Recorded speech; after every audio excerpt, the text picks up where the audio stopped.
2024 সালে আমাদের খরচের পরিমাণ ছিল কত? এক বছরে 6,66,00,000। ইন্না লিল্লাহি ওয়া ইন্না ইলাইহি রাজিউন। যদি এক বছরে 6,66,00,000 হয় তো মাসে কত করে হয়েছে? 50 লাখের উপরে।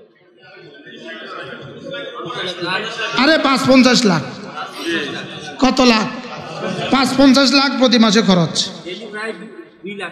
ঠিক এই মুহূর্তে আলহামদুলিল্লাহ আমরা আরেকটু জায়গা কিনছি। একদিকে হলো 10 গুন্ডা 20 শতক, আর আরেকদিকে হলো 19 শতক। এই দুটোটা জায়গা মিললে রেজিস্ট্রি সহ আমাদের লাগবে 78 লাখ টাকা লাগবে জমিনে, আর 20 লাখ টাকা লাগবে রেজিস্ট্রিতে। 1,08,00,000 ইনশাআল্লাহ রমজানের পরে আমাদের লাগবে শুধু জমিনে। 1 কোটি টাকা লাগবে আমাদের। কোথায় বলেন?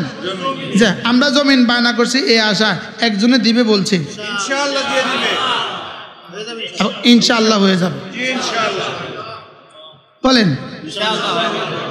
আমাদের রমজানের শেষ দশকে ইফতার আপনাদের এই খরচে আমাদের গতবারের খরচ ছিল প্রায় 30 লাখ।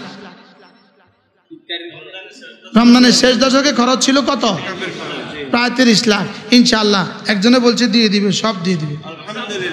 এ একজনে সব দিতেছে, একজনে দিতেছে। আলহামদুলিল্লাহ বলেন। আমাদের জাকাত ফান্ডে শুধু ছাত্রদের হাতে তুলে দিতে হয় 50 লাখ। ছাত্রদের হাতে আমরা তুলে দেই যে টাকাটা, আপনারা জাকাত হিসাবে যে টাকাটা আমাদের কাছে দেন, এটা আমরা ছাত্রদের হাতে তুলে দেই, গরিব এতিম ছাত্রদের হাতে তুলে দেই। ওরা আলহামদুলিল্লাহ এই টাকাটা জাকাত ফান্ডে দিয়ে দেয়। মাদ্রাসার মূল বেশি খরচ হয় জমিন কিনা, 2 নম্বর হলো ঘর নির্মাণ, 3 নম্বর হলো বেতন, 4 নম্বর হলো ছাত্রদের খাবার। এই 4টা হলো আমাদের খাত। কয়টা? এই 4টা হলো আমাদের খাত। আল্লাহ তাআলা যেন এই সমস্ত জরুরত পুরা করে দেয়। সারা পৃথিবী থেকে যারা কথা শুনছেন, বয়ান শুনছেন, আপনাদেরকে অনুরোধ করবো আমাদের বিকাশ নাম্বারগুলো দাও।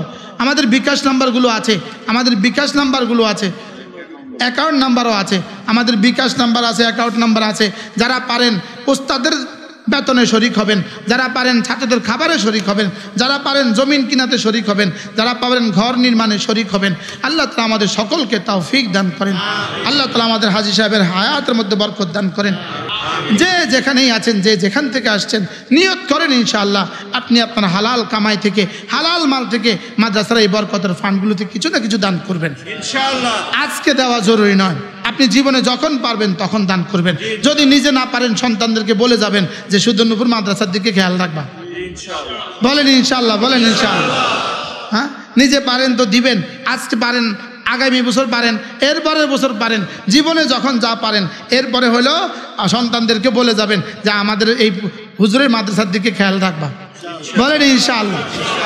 আর দোয়াটা করবেন যে আল্লাহ মাদ্রাসাটাকে কবুল করো। মাদ্রাসা ভবন হইলো যদি কবুল না হয় একসময় সারা বাড়ি হবে, আর যদি কবুল হয় বাঁশের ঘর ইনশাআল্লাহ একসময় মহিরুহে পরিণত হবে। আল্লাহ তাআলা যেন এই মাদ্রাসাকে কবুল করেন।